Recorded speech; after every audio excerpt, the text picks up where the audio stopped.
everyone, welcome back to Let's Talk Physical Media. My name is John. And I'm Faith.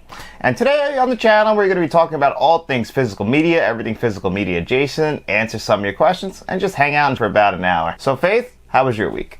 It was good. Just working, you know. Yeah. Same old. Living your best life. Yeah, I guess. Yeah, it's about what I did too, watching a bunch of movies, trying to catch up on some Wes Anderson movies with Asteroid City coming out next week, which I just found out isn't going to be playing in our area next week, so I have to wait a week to see it unless I go all the way to the city. Well, that's good because you have a lot of things to see next week anyway. Yeah, yep, I'll be seeing The Blackening with you on Wednesday. Yeah, I can't wait for that. That does look good. I'm excited about that. You don't even watch the trailer, so how do you know if it looks good or not? Well, I go by what you tell me. Because you wanted to see it, so that's why originally you said, oh, you got to see it, then I saw everything else. Like, what's funnier than having an all-black cast in a horror comedy about horror? And like, who dies first? Like, that's like the question of the game. Like, what's funnier than that? Yeah, it's a spoof or a satire, right? Yeah. It kind of reminds me of the Waynes and stuff like that. Oh, with the scary movies? Yeah. Oh, okay. Yeah, definitely looking forward to seeing that on Wednesday. And then Thursday, I'm going to see Elementals, and then we'll go on Saturday and see The Flash. Sounds good to me. And I'm a little disappointed about Asteroid City because I'm really exted for that. But anyway. We'll still see it. Yeah, I'll see it. I just have to wait a week. Unless we go to the city and see it. If you want to. We don't got time. It's Father's Day next weekend, and we have fathers, so we have to do that. Yeah. So, but anyway, there wasn't too much news this week as far as new 4K announcements, but what there were some pretty damn big 4K announcements. The first one was a rumor that finally got confirmed. Ferris Bueller's Day Off is coming to 4K on August 1st from Paramount, so you can get that in a steelbook and an original version. What do you think of Ferris Bueller's Day Off? Okay, so my mom texted me. Mm-hmm. And she said, you don't like Ferris Bueller's Day Off. I didn't say I didn't like Ferris Bueller's Day Off. I said it's not my favorite movie. She must be watching your stuff. But yeah, she said, I can't believe John doesn't like that movie. I just don't love Ferris Bueller's Day Off. It's not that I like it. It's not my favorite either, but it's a good movie. It's decent enough. I mean, obviously Matthew Broderick turns in a fantastic performance. So it's definitely, actually, it's probably his most iconic performance, you know. But after this, he just pretty much always played the nerdy guy, like in movies like Inspector Gadget or Election and movies like that.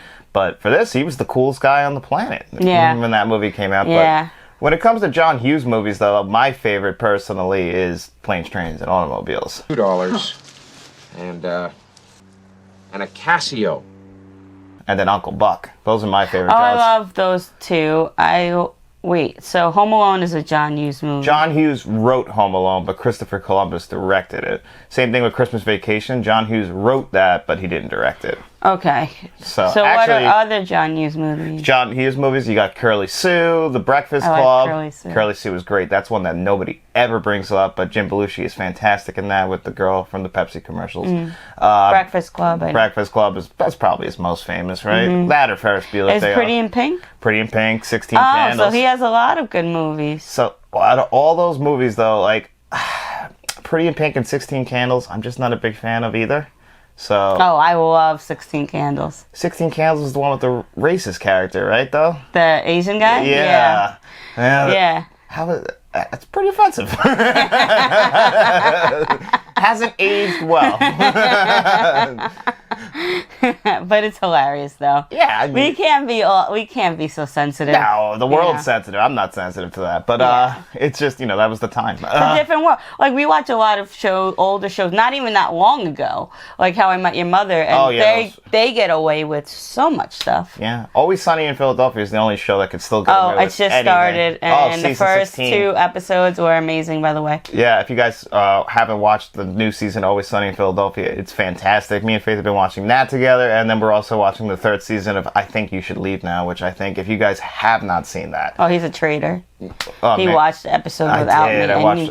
Everyone knows that is a rule. You do not break in a marriage, and he broke it. I needed something quick, and I needed to laugh, and I mean, that's what Tim Robinson's there for. I can't wait to show you the episode I saw the other day. I'm not watching it with you. You are watching it with me.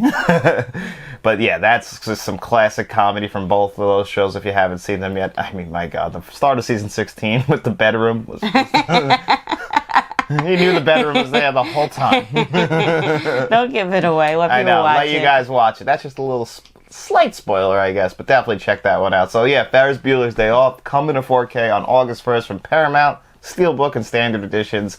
And then the other big one, which you're going to be excited about, is Matilda on September 1st. Yeah, I love Matilda. That's coming in a Steelbook from Sony Pictures. So it's a catalog title. It's not that expensive, and I can't wait to get it. I can't wait to see the Trunchbull in 4K. Yeah, well, I love Danny DeVito. He directed that movie. A lot of people don't realize Danny DeVito directed that movie. He also directed War with the Roses. Do you remember that? Or War of the Roses with Michael Douglas. Yeah. That movie's fantastic. Danny DeVito actually is a pretty decent director. And obviously he's great in Matilda. We always quote him. There's a line in that movie that me and Faith actually always quote when the kid's like choking and stuff on the food because Matilda put it. He's like, chew your food, you're an animal. That's your favorite. I love that line. He doesn't even check on the kid. No, he doesn't. He doesn't get up from his... They're terrible parents. Him and his real-life wife, Danny DeVito, in that movie. Well, ex-wife. No, they're still married. I thought they were... They like separated, but they never actually officially divorced. I mean, I always think of the Family Guy joke with that one. It's either me or nobody, pretty much with the two of them. That is true, because her voice. Her voice, and I mean, he's literally the same height as you, and he's a man. So. You know what? Fuck off. I'm just saying, like that guy. I mean, he's perfect though. I love Danny DeVito. I can't wait for that movie on 4K. It's a fairy tale, pretty much. It's one of those, like, especially if you were a 90s kid. I think that came out in 1996. That's a movie that we all grew up just loving. Definitely. So I definitely can't wait to get my hands on that 4K. Beautiful steelbook, by the way, also, with the colors. It's not what I think of with Matilda. I never think of pink, but, they teach their own. I'm glad that at least we're getting it. It should look pretty damn nice. What was the teacher's name? Miss Honey? Yeah. That was the Trunchbull sister? Yeah. Never got that. No, it's her niece. Oh, she's the Trunchbull's niece? Is that what it was? Yeah. Her dad was her sister. Was Trunchbull's brother. Yes, that makes sense because she got the house and that's like a big deal and stuff like that. And the candies. Yep. And Danny DeVito is the worst used car salesman on the side. And he sells her, who just turned the miles back and just gluing the bumpers on. Yeah. I mean, if I was the Trunchbull, I'd be really pissed off too. I'm not gonna lie. Oh my god, yeah. And why would you do that to her? Like she grabbed that car, turned it around, and went right back. I wouldn't screw her over. Yeah, no, not her. But I just have a lot of questions about the parents in town, not bringing up the fact that when the student screws up, she puts them in the chokey, and it's just this... And throws them. Yeah, throws them by the pigtails over the fence, but that's awesome scene. Lands right in the flowers. But, like, she didn't care if she didn't land or not. No, she didn't care. She wasn't going to check on him. I don't know. Yeah. That's unfortunate, unfortunately for the pigtails kid. But she's basically a Nazi running that school. Yeah. Yeah. But anyway, cannot wait for that 4K. But that really was it as far as news. We didn't really get anything else. No big announcements from Criterion or Shout Factory or Arrow Video. None of their stuff coming out. So it really wasn't too much. We kind of covered most of the stuff that was coming out last week. So it's really just, Ferris Bueller's Day Off and Matilda. Those are the big things. You heard anything new? Anything going on? Anything in the world of TV of note that you want to talk about? Well, I watch a lot of, stuff that your followers might not like. So I'm sure. I don't know. The fourth season of Never Have I Ever came out. That's on Netflix. It's a cute little high school little show. I don't know. I like those little shows though. Very light, sweet. Always has a good ending, kind of.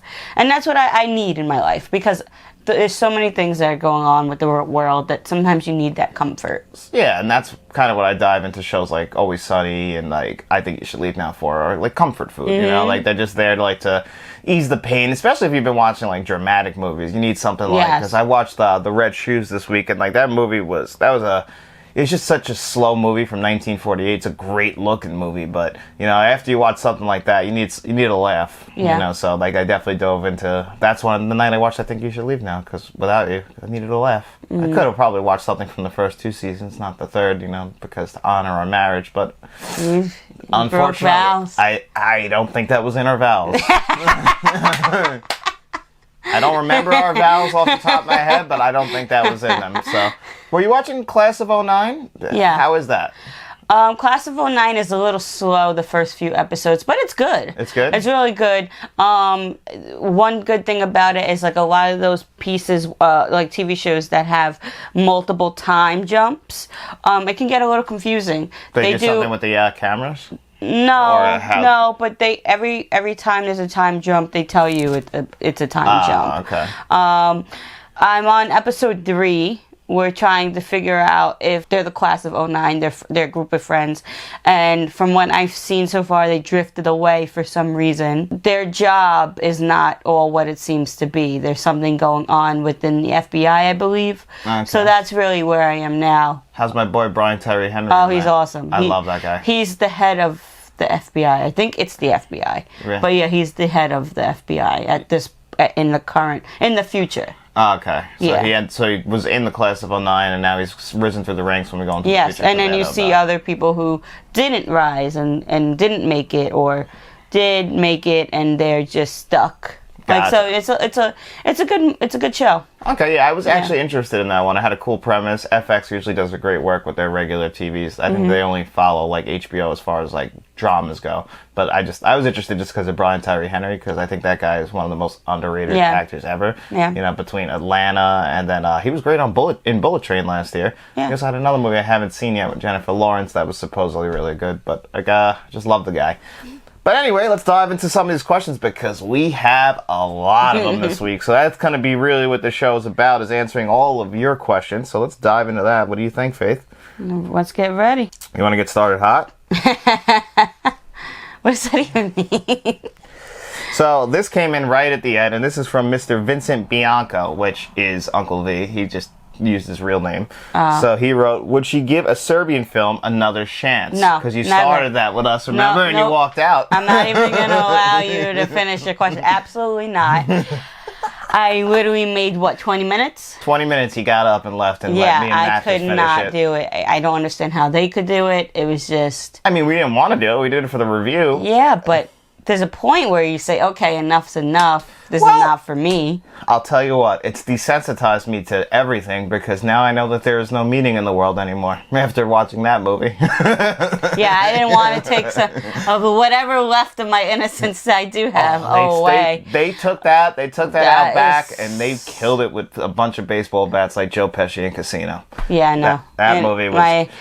My innocence, I'm keeping a little bit of it. You know, all these things that happen in the world and you hear about. I'm a big crime junkie person, so I listen to a lot of crime podcasts and stuff like that. So I hear a lot about, like, abuse and stuff like that. So that was just a little bit too much. If something in the real world happens that's close to a Serbian film, let me know, because then the world... I'm sure it happens all over. Well, not that extent, but I'm sure... that kind of that movie left me feeling very dirty and in need of a shower. Yeah. So, I don't know. That movie was a rough watch for me. Never. No. So the answer is never. Never again? I might try it again one day. Why? I don't know. I don't understand. You saw it. You saw what you needed to see. Why bring it back? Maybe there was something I was missing in the plot. I don't know. There was nothing you were missing. Well, there was something there, something for the people, just not for me. Yeah. All right, next up is from Tell 'em Freddy Sent Ya. What's your favorite 90s horror film? I feel like we'll probably have the same one. Oh, 90s horror? Scream. Automatically. Yeah, Scream was That's not even a question. Well, I do have a runner-up, and it's close, and that's The Exorcist 3. Because that movie is great with George C. Scott and has one of the greatest jokes. I've never seen it. You never seen The Exorcist 3? Well, the 4K is right there, and it's actually one of the best to come out this year. Well, okay. So, would Final Destinations count as horror? They do, but the first one didn't come out till 2000. Oh, okay. So I just missed that. Okay. Yeah, but I do love Final Destination. I'm a big Final Destination person. So. Oh, yeah. Those are great, great, great movies. You know, they're not serious movies. You're really there for the kills. The story is very simple with the Final Destination movies. It's just basically, can you cheat death? But what if death was a real entity? And Tony Todd is in that movie as, I guess, the speaker for death? Yeah. I don't know. I mean, he does a good job. I mean, his voice is iconic. I love Tony Todd. That's a great one, even though that's not the 90s. What other 90s horror movies? The Faculty is 90s. Oh, I love The Faculty, but Scream. Yeah, Scream has the win. There's a lot of... 90s were rough actually for horror movies. We didn't really get we did have a couple Nightmare on Elm Streets. We had a New Nightmare, which they were like a lot of the horror were like kind of like teeny bopperish a little bit, like a lot of teen horror stuff. Well, coming out of the 80s slashers, and then we came into the 90s, and the 90s were kind of like just still in the early 90s. We still kind of had those, but they weren't like hitting on all cylinders like how they were in the 80s. And then basically Wes Craven did a New Nightmare, which is like a precursor to Scream, where it's a self-aware Freddy Krueger movie. And then Scream is obviously a very self-aware meta horror movie in itself, both directed by Wes Craven. And that kind of flipped the horror genre upside down. And then, Halloween H2O is kind of like Michael Myers in a Scream movie in a way, where it's kind of like self-aware, meta kind of deal. Yeah. And, it's 20 years after the first Halloween movie, hence the name Halloween H2O. High quality H2O. When did The Ring come out? 2002. Oh, so we did get a lot of good movies in early 2000s. Yes, but the Ringu, which is what the movie is based on, I believe came out in 1998, which is where the J-horror craze started with that.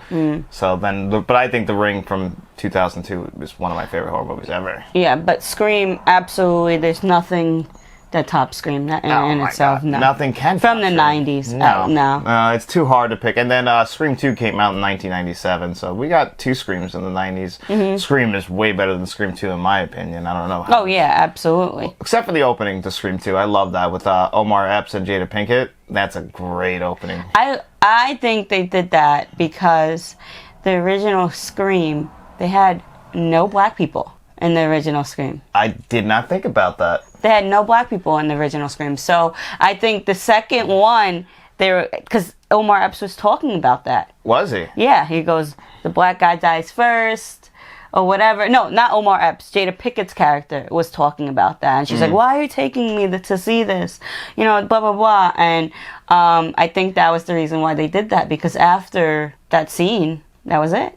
Well, that's because we ran it back with the original cast from the first one, and but the opening to it is fantastic. And then The Roommate too. Yes, The Roommate. So I think they were trying to. I think maybe they got pushed back because of the lack of diversity in the movie. It's possible. It's not like today's world, though. Maybe Wes Craven, because Wes Craven, he's never been like shy. Have you ever seen The People Under the Stairs? That has a mostly a pretty wide-ranging cast. Yeah. No, I'm not saying him. I'm just saying that probably did get a little pushback because. I would imagine so. You should I get it. High school in California might not have that many black people, but why not? I'm sure there's some. Where I went to high school was majority white, but there were... But we live on Long Island. It's different. California is huge. Yeah, but where they were living was a very rich... It seemed like a white area, that town that Sidney Prescott lived in. I guess like a very suburb. Gentrification's a real thing, so, it's possible. That's true. So, in my guess. And then when she went to college, the college should be more a cosmic gumbo. I think that's probably what it was. In a way. But that opening scene, and then obviously the way they spoofed it in the first Scary movie. Oh, yeah. Oh, yeah. And he's putting his ear. He's like... When he gets the head of a dick in it. He's not dead either. So, Scream's the answer for both of us, Freddie. Thanks for that question, buddy. Next up is from Kevin L. What are your favorite segments from Unsolved Mysteries? Now, he's going to be referring, I hope, to the Robert Stack Unsolved Mysteries, which was aired original one. Yeah, which aired from the late 80s until the mid-90s. Didn't the guy recently passed away? Robert. No. Okay, Robert Stack's been dead for a while. Unsolved Mystery. I heard recently they found the killer of the guy that started it. I don't know what the origins of Unsolved Mysteries are. Unsolved Mysteries was just basically a weekly show where they would do reenactments of crimes or mysteries, just like in the sense of like UFOs or just like crazy stories. But didn't the host, his son... No, you're thinking of America's Most Wanted. Oh, America's Most Wanted. With John Walsh. Yes. And his son, Adam Walsh. Okay. Yeah, they just recently solved that. He started the show because his son was an unsolved crime. I was thinking of... I was thinking about that one. Yeah, Adam Walsh. No. Unsolved Mysteries is with... the first run was with Robert Stack from the movie Airplane. Join me. Perhaps you may be able to help solve a mystery. So he was the original host, and they switched hosts in like the late 90s when they did a reboot, and now there's a reboot on Netflix that's like 2 seasons in, right? For me, Unsolved Mysteries is extremely nostalgic because they do these reenactments from the late 80s and early 90s, and like just the way they're shot, it makes you feel like the late 80s and early 90s. So they're a lot of fun. You know, I don't know if they've ever solved a lot of these. Sometimes you get updates on the show from previous episodes when you watch them, but I love there was a meme that said Unsolved Mystery, and it's a guy watching it, and then at the end it's like when you don't know when you find out it's unsolved, and the guy's like disappointed. He's like looking. He's like, "What?" it's the name of the show. It's the name of the show. Like, see, I couldn't watch a show like that because I would be pissed off. Like, you know how much I love a conclusion. Well, the whole point of the show was they also had hotlines that you could call to help solve these mysteries. Yeah. And then they would solve a bunch of them. I mean, they didn't solve them all. Like, a lot of the ones are revolving around, like, UFOs and stuff. Like, you know, they didn't solve those because a lot of it was, you know, crazy people and stuff like that. But, like, a lot of the crimes, like, there was stuff where guys were on the run, like bank robbers and stuff like that. They got found because of that. But my favorite segments from the show, actually, the one that always pops in my mind, is because I found out that these cities were real. In Florida, there was a nudist big, what do they call those? Like, it's a group, but they live in this big area together. So it's almost like a what do they call that? Like a fenced-in kind of town. But everybody who lives there are nudists. They don't wear clothes, even the kids, everything. It's a weird-ass place. Is it a cult? No, they just believe in being naked and, like, you know, freedom and all that stuff. Like, at each other. I guess it's kind of cultish. But anyway, this guy comes in, decides to join them. Turns out he's a criminal, so he's like sexually abusing people, robbing people, because they did do like a background check on this guy. But like they were just so. But what really shocked me was that, you know, these people were just that trusting of this guy because I guess he was just accepting of them in their weird world. You know? To each their own. What makes it weird? It doesn't make it. You know me, I don't like clothes at all. So people. I don't. That's one thing though. It's weird with the kids though. Yeah, the kids is that's a. Yeah, that's a strange thing, and you know, so that's. You know, it's even stranger. Like, you can go to, like, Jamaica, and they have swingers resorts. Well, I think these people were kind of like swingers, too. Like, but the whole thing is just that he was taking advantage of these people, essentially. Like, they were pretty much innocent in the sense, but they were too naive and ignorant to, like, how the outside world would be. So this guy pretty much went in there and just railroaded the shit out of them and then left, and they didn't catch him. He got away with it pretty much. So, because he was changing his name, obviously. The other one I think of always is their D.B. Cooper reenactment. You know about D.B. Cooper, right? You don't know about D.B. Cooper? One of the most famous stories ever. I believe it was over the Thanksgiving holiday. This guy, I don't know how he got all this money. What year? 1970s. I don't know how he got all this money. I think he robbed a bank or something. He gets on a plane, and he jumps out of the plane midair with a parachute. Basically, like commercial airline, basically, but takes all the money with him. Never found him. Nothing. No trace. Oh, yes, I did hear about it. I didn't know his name. D.B. Cooper, yes. Okay. They actually had a character in Prison Break that they believed to be D.B. Cooper. Because they never found the guy. They don't know if he's dead, alive, what happened. They never found anything.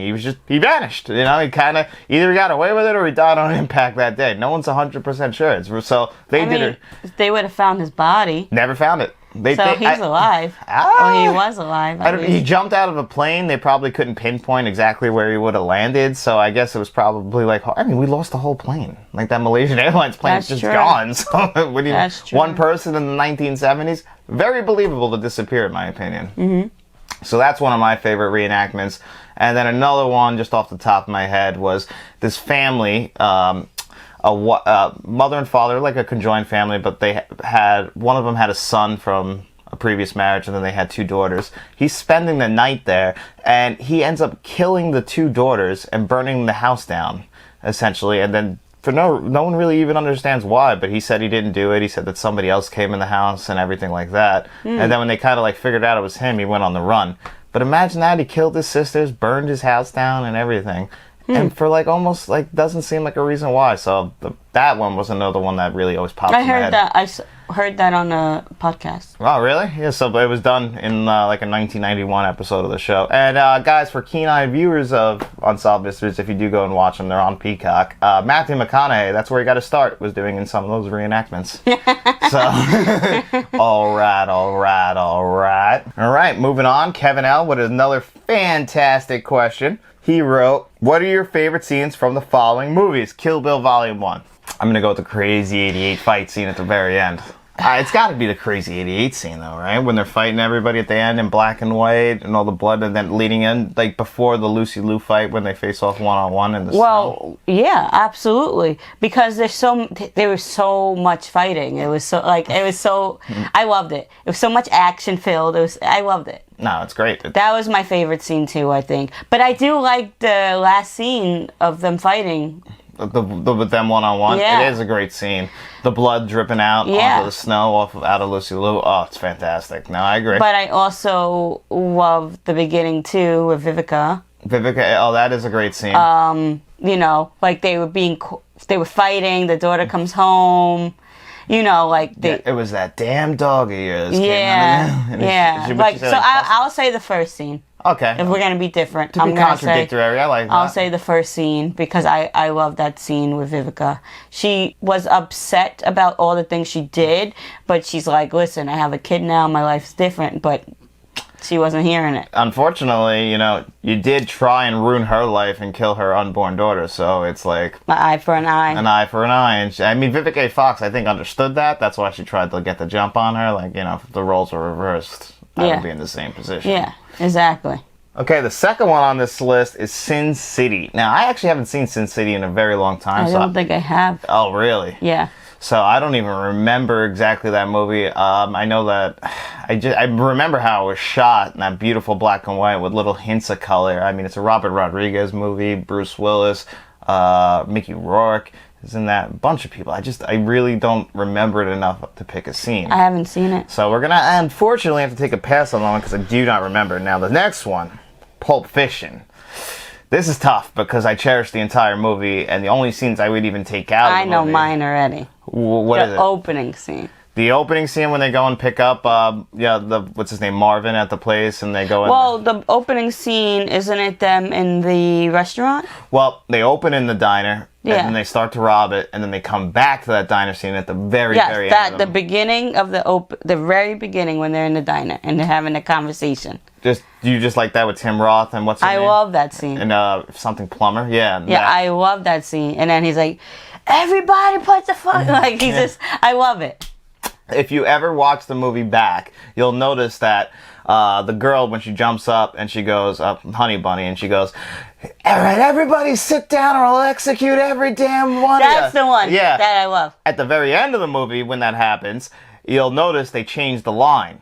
Actually, it's two different takes. So it's actually, then she says, I'll execute every damn motherfucking one of you. So like, it's actually, even though it's the same scene, they actually did it like twice like that. And then I like when John Travolta and Uma Thurman, they go dancing and then they were doing the drugs and then he has to get her the thing for the heart. The adrenaline shot for the heart? And that scene. That's actually, and it's weird. You never actually see her him stab her, but that scene gives me anxiety every time I watch it. Yeah, I love that scene. My favorite scene is actually right after, is the entire opening after that, when they're in the car driving, right up to the point where, you know, he's like, oh, Big Kahuna Burger. That's one tasty burger. But you love that. You love when he's in the apartment with those guys. Yeah, it's great because it's just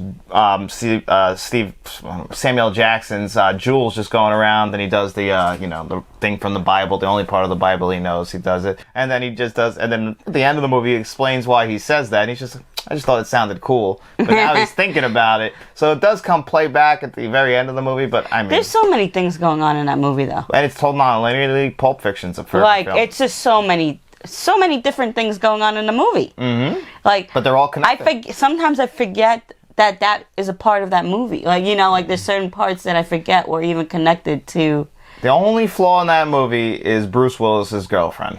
That's the only flaw. She's an idiot. Yeah, and they could have recast her. I don't understand that one. That's the only flaw in the entire film. But maybe that's what the point was. Well, that she's supposed to be like naive and like kind Yeah. of like a little bit loopy. Like she Yeah. kind of like she does love Bruce Willis. That's for sure. Yeah. What is this? This is a chopper, baby. Who's chopper? This is Zed's. Where's Zed? Zed's dead, baby. Zed's dead. Bruce Willis. I love Bruce Willis. I know, it's sad, but we'll always have Pulp Fiction. I always think of also that with the Simpsons joke where he hits Ving Rhames' character with the car. He's crossing the street. He's like, "I'll be damned." I always think of the Simpsons thing where, "Hey, I know you," and then he hits him. All right, next up is Interstellar. Have you ever seen Interstellar besides the 66 times with me? With you, but I don't. You don't have a favorite scene from Interstellar? No, I don't like the movie at all. Okay. All right.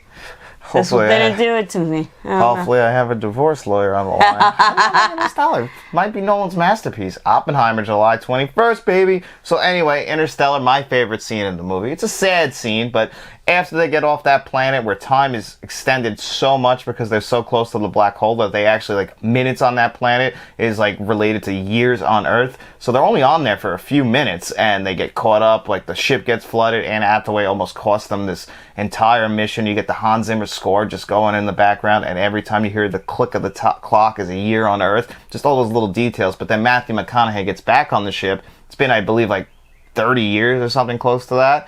So even though he was only gone for like 20 minutes or something like that, I'm just paraphrasing here, he goes in, looks at all his video messages of his kids, played by Jessica Chastain and Casey Affleck, sending him video message all this time because on Earth 30 years had gone by. Mm-hmm. And he hasn't responded because he's been away for, in his mind, only like 20 minutes. Mm-hmm. And he gets back there and Jessica Chastain's like starts crying and says that you would have been back on this day when I was the age you were when you left. And she starts to cry because it's her birthday. Then Matthew McConaughey starts to cry. And it gives me chills just thinking about it. But what an emotional moment. I remember I cried the first time I saw that. Cried the first few times. Now I won't. Well, it's when he gets back and he sees like his daughter's old. Yeah. Like that. That was really sad. It is sad. Because you missed her whole life.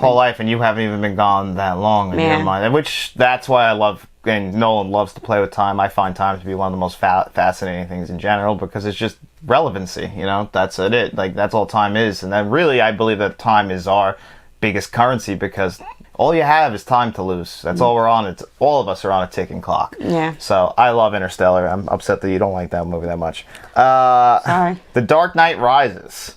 Now, that's a movie you like. I love that movie. Best scene's the opening on the plane. Oh, yeah.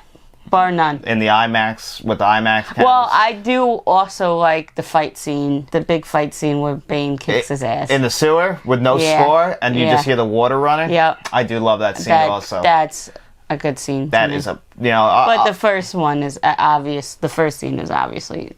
The Dark Knight, they have a similar opening scene, obviously, what we talked about last week. Yeah. With the clowns, and then you have the Dark Knight Rises with that scene, so they both have great intros. Yeah, I do. And they showed that, they were showing that, and this is what kind of they do nowadays with Nolan movies. They'll give you like a clip from the movie, like the opening scene. They did it with Tenet also, in like IMAX theaters if you go and see it. And I think that's the best scene in the movie. The Dark Knight Rises is a little bit of a kind of a clunky mess, but it's still, that opening scene is fantastic, and I still like the movie. Aliens. Do you like Aliens? I'm not really an Aliens person. No? Well, every time I watch it, I fell asleep. Yeah.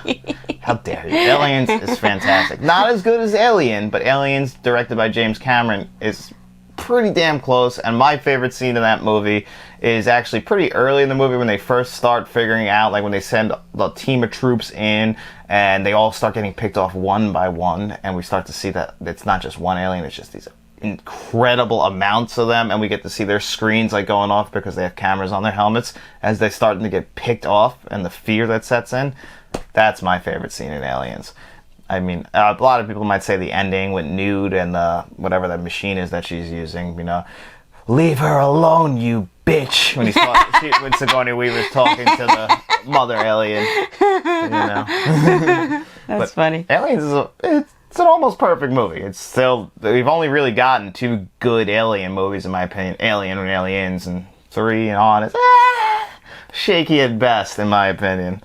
So that's my choice for aliens. And moving on to Kevin L's next question, and he said, what are your favorite Taco Bell items that have been discontinued? Welp, I can give you a whole menu of items that have disappointed me that have been discontinued. And right off the top is the volcano menu. And if you guys go back a few episodes, maybe like 10 or 15 on this show, Taco Bell announced that the volcano menu was coming back in June, and would you look at that? It's June. Where the hell is the volcano menu? All right, I want the volcano burrito. I want the fired taco back. I want the volcano nachos back. I just want the volcano menu back. I don't care if it ruins my life. I want that menu back so bad. That one hurts the most. And then right behind it, you can still kind of get it, so don't come at me with this shit, but you can buy it through the app only, and that's the quesarito. I don't know why they got rid of the quesarito. That was one of their best burritos ever. What do you mean you can buy it through? So if you go to a drive-thru, you can't ask? You can't ask them to make you a quesarito. You have to only order it through their app or DoorDash, I believe. But they have it, so why can't you order it through? Weird. Mr. Bell's an asshole. Was all that I've gotten out of that. So it's very frustrating that I can't get that. Going back, I mean, I don't know. Do they still have chicken tacos there? I used to really like chicken tacos. Sure they do. You know, I mean, but really for me, it's the quesarito and the volcano menu. That's the stuff that really hurt me. I don't know why you did that. But they're weird. Taco Bell's weird because... The Mexican pizza was gone for a long time. Yeah, that's what I'm saying. Taco Bell's weird. They'll take things off the menu and they'll see that people really like this. Why did we take it off?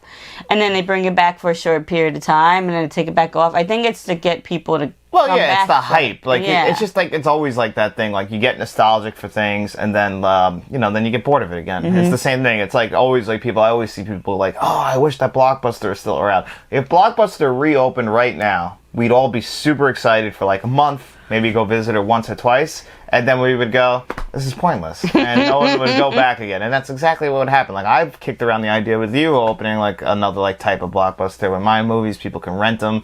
I thought it would be great. The Let's Talk. It's a nostalgia thing, but that dies. That dies. So yeah, you're exactly right. By bringing it back, it's like the McRib. You bring it back for a short run, and then it's gone again. You bring it back. That's like how Disney did it with the Disney Vault, like putting movies in and out and everything like that. Exactly. Because it makes you be like, oh, I need this now, and it increases their sales. Supply and demand. It's all basically there. Yeah, I'm not a big fast food person, so... Well, only Taco Bell for me. Yeah, I'm not a big fast food, so nothing in fast food really gets me... Popeyes. Popeyes chicken is fucking awesome. Popeyes is a good one. I love Popeyes also. Those biscuits are still the best on this planet. Mm-hmm. Maybe even better than Red Lobster's biscuits. And those cheddar biscuits are damn good. No way. They're dry. They're so dry. You need about 3 bottles of water to eat one biscuit. They're so dry. Okay, first of all, don't knock Popeyes No, biscuits. I'm not knocking it, but you can't say it holds a candle to Red Lobster. You can't You're say right. that. I think that Red Lobster can't hold a candle to Popeyes biscuits. Oh my God.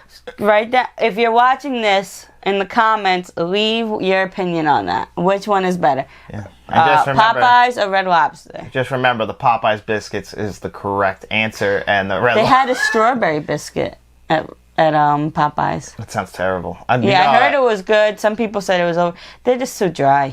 Popeyes chicken is awesome, but their biscuits is really what gets me in the door. The chicken sandwich made like a big deal back in the day when that first came out. People were excited about that. Okay, next question. This is from Lorenzo Harris, man of God. Who are some of your favorite rappers turned actors? Okay, right away, I'm going to say Ice Cube. Ice Cube would probably be number one because he's probably the most successful rapper turned actor. Okay. Right? I mean, Boys in the Hood. Well, I guess, yes. Friday. Friday movies. And then he also kind of started doing kid movies, and then 21 and 22 Jump Street. Really, like, Fist Fight. Yeah. You know, Ice Cube he's a great actor. You know, he always plays the angry guy, though. Yeah. I wouldn't say great actor, but he's a good actor. Yeah. He's okay. Are any of the rappers turned actors great? Like, well, so I watch Power. Method Man's in Power. And Method Man was my first thought. He's great. Because of The Wire. Yeah. He was great in Power and The Wire. So he plays 2 different characters. Like The Wire, he's like, he's a gangster. But in Power, he's a lawyer, but he's also into street stuff because he's helping street people. So, but he's very intelligent. He's very, he knows how to do his job. So I will say Method Man. I like Method Man. Okay, that's fair. I was thinking 50 Cent. You know, he had Get Rich or Die Trying. Yeah, it's not really. And I can't, you know, everyone knows 8 Mile, but that's the only role Eminem has ever really done, except like he's done some comedic roles. But other than that, like he's not really been a great. And I don't even think he was that great in 8 Mile. He was serviceable, but I wouldn't say he was a great actor. So I mean, I think you're right. Snoop Dogg. We didn't mention Snoop Dogg. Snoop Dogg is, you know, he's usually just playing a spin on Snoop Dogg. Yeah, he was one of my favorites in Baby Boy. No, you love Baby Boy. Love John that movie. Singleton. I hate Baby Boy. That's one of John Singleton's worst movies. That's a sin. John Singleton can direct too, but that movie is That's not a sin. good. I mean, well, to you. Well, you know what? I like the movie in the sense that it was Tyrese working with John Singleton, and I believe that bridged the gap to get Tyrese into Too Fast, Too Furious that John Singleton directed. Well, Tyrese is not a rapper, but he was a singer, so again, I guess that. But we've had other singers turn rappers. Like he was an R&B singer, Tyrese, right? Yeah. You mean R&B singer turned actor? Any singer turned actor. Like you have Chris Christopherson was a singer who became a pretty big actor. Dolly Parton. I mean, yeah, you know, but there's not many like that. I'm just saying, like rappers R&B, are a different thing. R&B. I mean, R&B and hip hop go together. So yeah, I get what you're saying. You know, I'm trying to think. I mean, like James Brown and Aretha Franklin, like they pop up in movies back in the day, but they weren't like acting. They were kind of always playing themselves. But like actors, like acting, like taking on roles. I do agree. I think that Method Man is probably the best in my opinion as far as an Ice Cube. Mm-hmm. Method Man, I think, can actually act when he wants to. Will Smith. Well, oh wow! How do we not say Will Smith yet? Because I think of these things. I don't. You know what I mean? You know what it is with Will Smith? It's like his acting career overshadowed his rap career by a mile. I mean, Summertime. Cause it's summertime. I never think of Summertime. I always think of Parents Don't Understand. She said, was that for me? I said, yeah. She said, why? I said, come on and take a ride with a hell of a guy. That's my Summertime favorite. is that's a classic. He also had the Freddy Krueger song. Will Smith before that, and then obviously when he started making movies, most of his movies ended up having theme songs, like, you know, that he would record, like Men in Black or Wild Wild West, that would be tied in. And then he also had albums in the 90s. I mean, come on. And then you have Tupac. Getting jiggy with it. Tupac was probably the most trained actor. Like, he actually... Didn't he go to Juilliard? I don't think Juilliard. I don't know. That I have to look up. I know he went to a school, a acting school. Yeah, he was. I mean, he's famous. With Jada Pinkett. And I don't think it was Juilliard though, because I think it was in Baltimore. I can't remember exactly. I just know that he had acting training, and he was perfect in the movie Juice, and then he's great in Poetic Justice. He just didn't do too much acting roles. He was much more committed to his music career. Mm-hmm. So, thanks, Lorenzo. That's a fantastic question, buddy. And the next one is from. You're gonna recognize this, Faith. A Mr. James Helen. Who would you cast? Hi, Jim. I saw him yesterday, by the way. Did you? Yeah, I saw him yesterday. He looks good. Looks great. He's always been a good-looking man, Jim. Who would you cast to play the roles of you and Faith? Well, you get Brad Pitt to obviously play me. So yesterday we had a conversation, and I'm like, I don't think anybody. I can't think of one person. I had one. So I wanted to wait till on the air to tell you because I wouldn't tell you. So I always said, because of the way their jawline's kind of shaped and they're also very short, the girl from Abbott Elementary. What's her name? I always forget her name. Quinta. Yeah. Quinta Bronson. Yeah, she. Yeah, I mean, you guys are both little. You're both funny. You're both but I don't cute. think I don't look like her at all. Well, yeah, she's a little bit darker than you, but you guys are both like around the same height. You're not very tall people. But she has a similar personality. Yeah, and then you guys both have the very like rounded jaws. I was kind of thinking of a round jaw. Yeah, it's not a bad thing. I'm gonna get this done then. And obviously, if fuck you.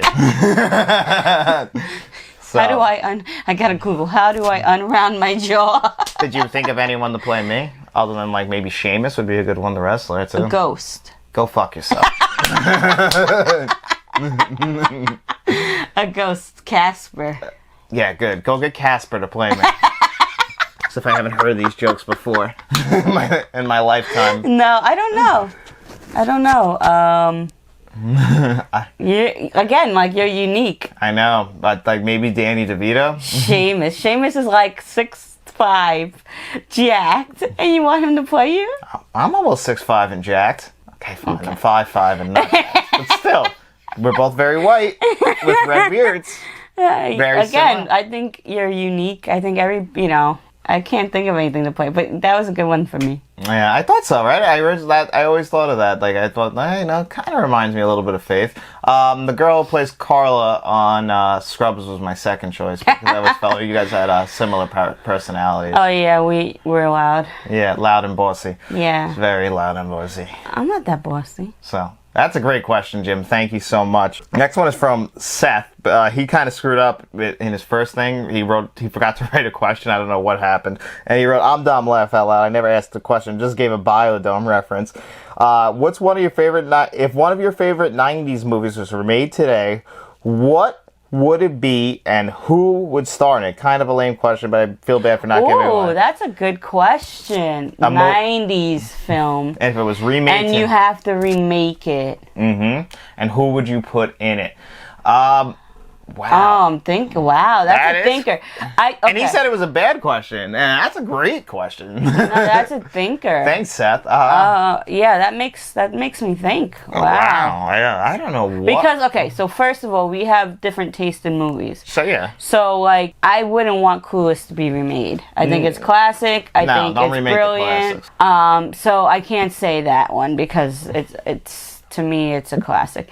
I would go with a movie that I feel wasn't good, and then try to make it good. It's a thinker. So you can go first. I want to think on this. All right. I actually was having a hard time with this myself. My first thought was to remake Speed. Speed is a good one, but that's a good movie too. I know. That was my first thought. I don't want movies that we love to be remade. I mean, a lot of them, like Jumanji's gotten a reboot already, so pretty much. I mean, technically, I think they're sequels. Maybe Mrs. Doubtfire, but it's a classic. But I think a modern twist in Mrs. Doubtfire would be awesome. Who would you get in the lead of that? Like that I don't know. Like, what's a big comedian now that could like do voices like that? Are there big comedians out there? He was one of a kind. Robin Williams was one of a kind. He was one of a kind. I think Will Smith really had big shoes to fill. Will Ferrell is probably. I could see him doing something like that. Will Ferrell probably could. Will Ferrell's kind of in that late stage of his career now where we don't get like the same Will Ferrell, but he still does a decent job. I think think he would be so funny.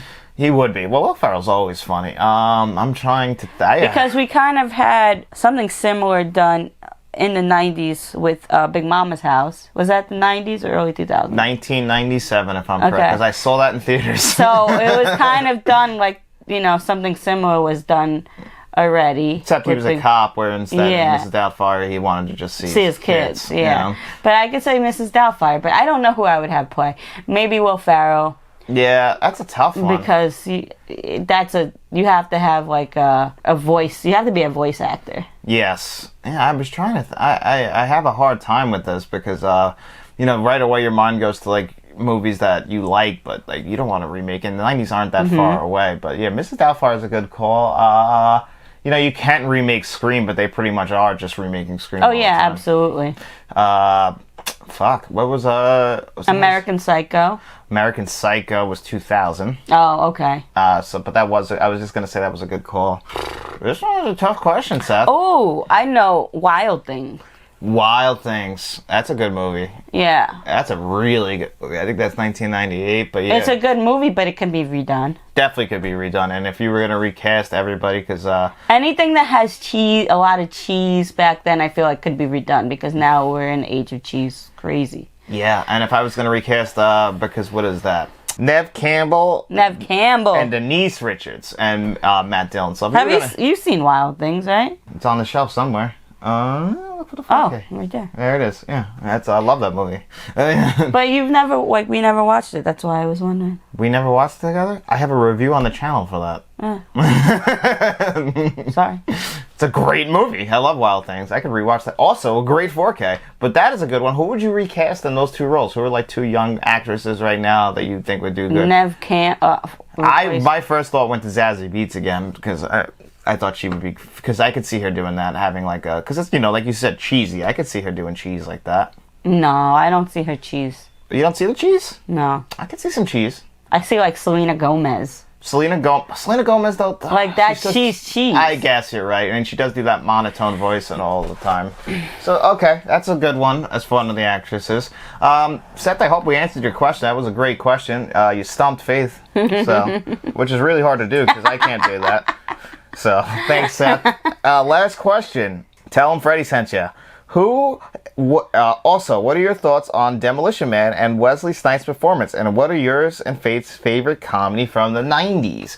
So, Ooh, I love... Okay, so that's why I wanted to end on this question. Okay, so Demolition Man, I've never seen. Yes, you did. You watched it recently for the first time. What? When? You watched it and you talked, because didn't Mike Hurst always get on you, that guy we know about watching Yeah, but I don't remember what. I watched it a long time ago then. Okay, are you sure? With Wesley Snipes, Sylvester Stallone, Taco Bell's the only business Yeah, left? yeah. Oh my god, Wesley Snipes is so good in that movie. Yeah, I honestly... No, I didn't see it. Are you sure? Because Mike said he's disappointed in me because I've never seen Demolition Man, and we never saw it. I thought you went out of your way to see it recently. Maybe it was Matt who I convinced to see it, because Matt was it was not me, so I've never seen it. I don't know how you guys never saw Demolition Man.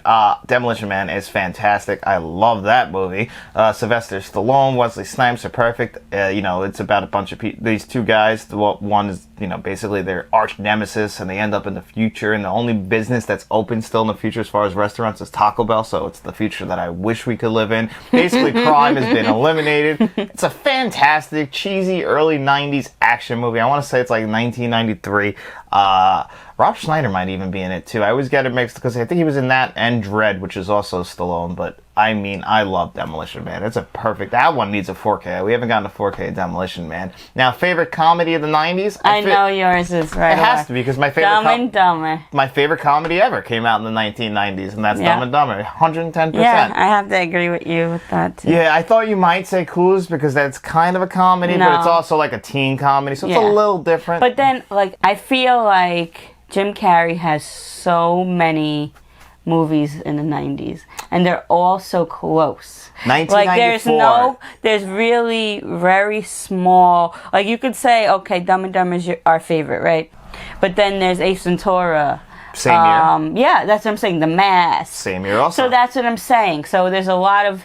And then When Nature Calls is 95, and then in 1997 he did Liar, Liar, Yeah, and then there's Don't Be a Menace. In South Central while drinking your juice in the hood. That's 1996. That is actually up there for me too.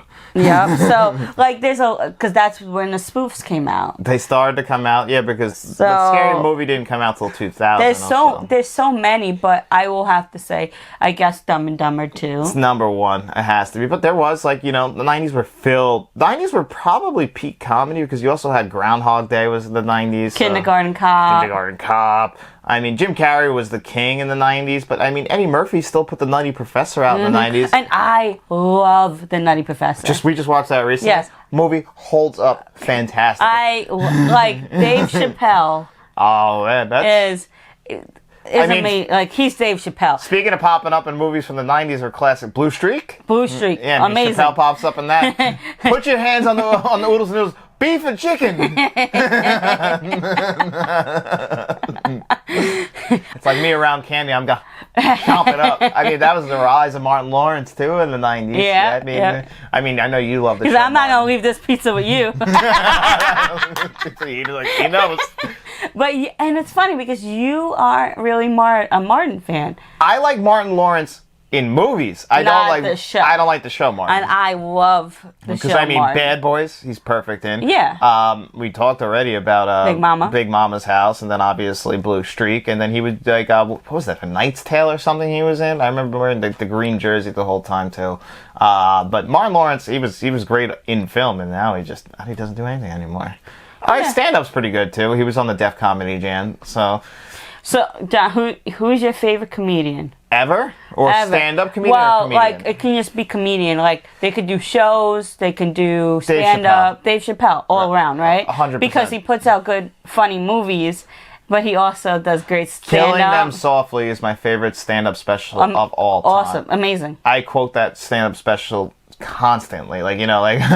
I've seen this once before, Johnson, when I was a rookie. This man came in here and hung up pictures of his family. Sprinkle some crap. Back on him, let's get out of here. But, like, he has to be the GOAT. And then when he's acting, too, he can do it. He's good. Yeah, so... Like, Half-baked. Yeah, and they're making a Half-baked, too. I just saw, actually, that guy. Like, I don't know if it was officially announced. He has to be the GOAT. I love him. He's literally, he's the... so to me, there's two different types of comedies. So, like, he transcends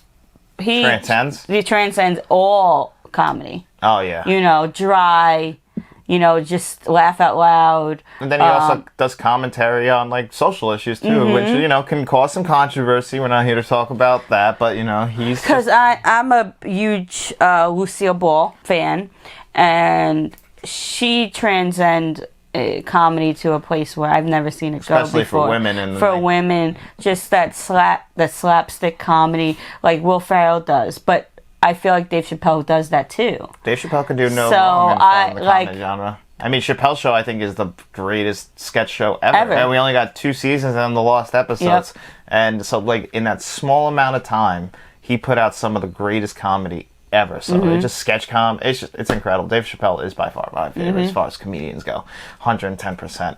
Yeah. But anyway, guys, that's going to do it for us here on another episode of Let's Talk Physical Media. If you want to ask some questions for next week's episode, please leave those in the comment section below. And if you have any other questions regarding like our life or just like anything you want, we're open to more than just movie discussion and just life discussion as well. Give us some topics that you think we can talk about. And like we say every week, the show is for you guys. So as long as you guys are entertained, that's what we're here to do. So whatever you guys want to see us do on the show, you got to let us know in the comments. He gets to talk about movies all week long. So if you don't want us to talk about movies or whatever during the show, just let us know. We'll, give us topics and we'll do other stuff for you guys. And while you're down there leaving comments, make sure you guys like this video, subscribe to the channel, make sure you share this video with all of your friends. And if you're listening on all podcasts, come over to YouTube and check us out there. And if you're watching the video, head over to all podcast services and search for Let's Talk Entertainment Media. Like it, subscribe. If you're on Apple Podcasts, give us a 5-star rating so Apple keeps pushing us. We would really appreciate that. And anyway, guys, enjoy the rest of your week. Thank you so much for being here with us.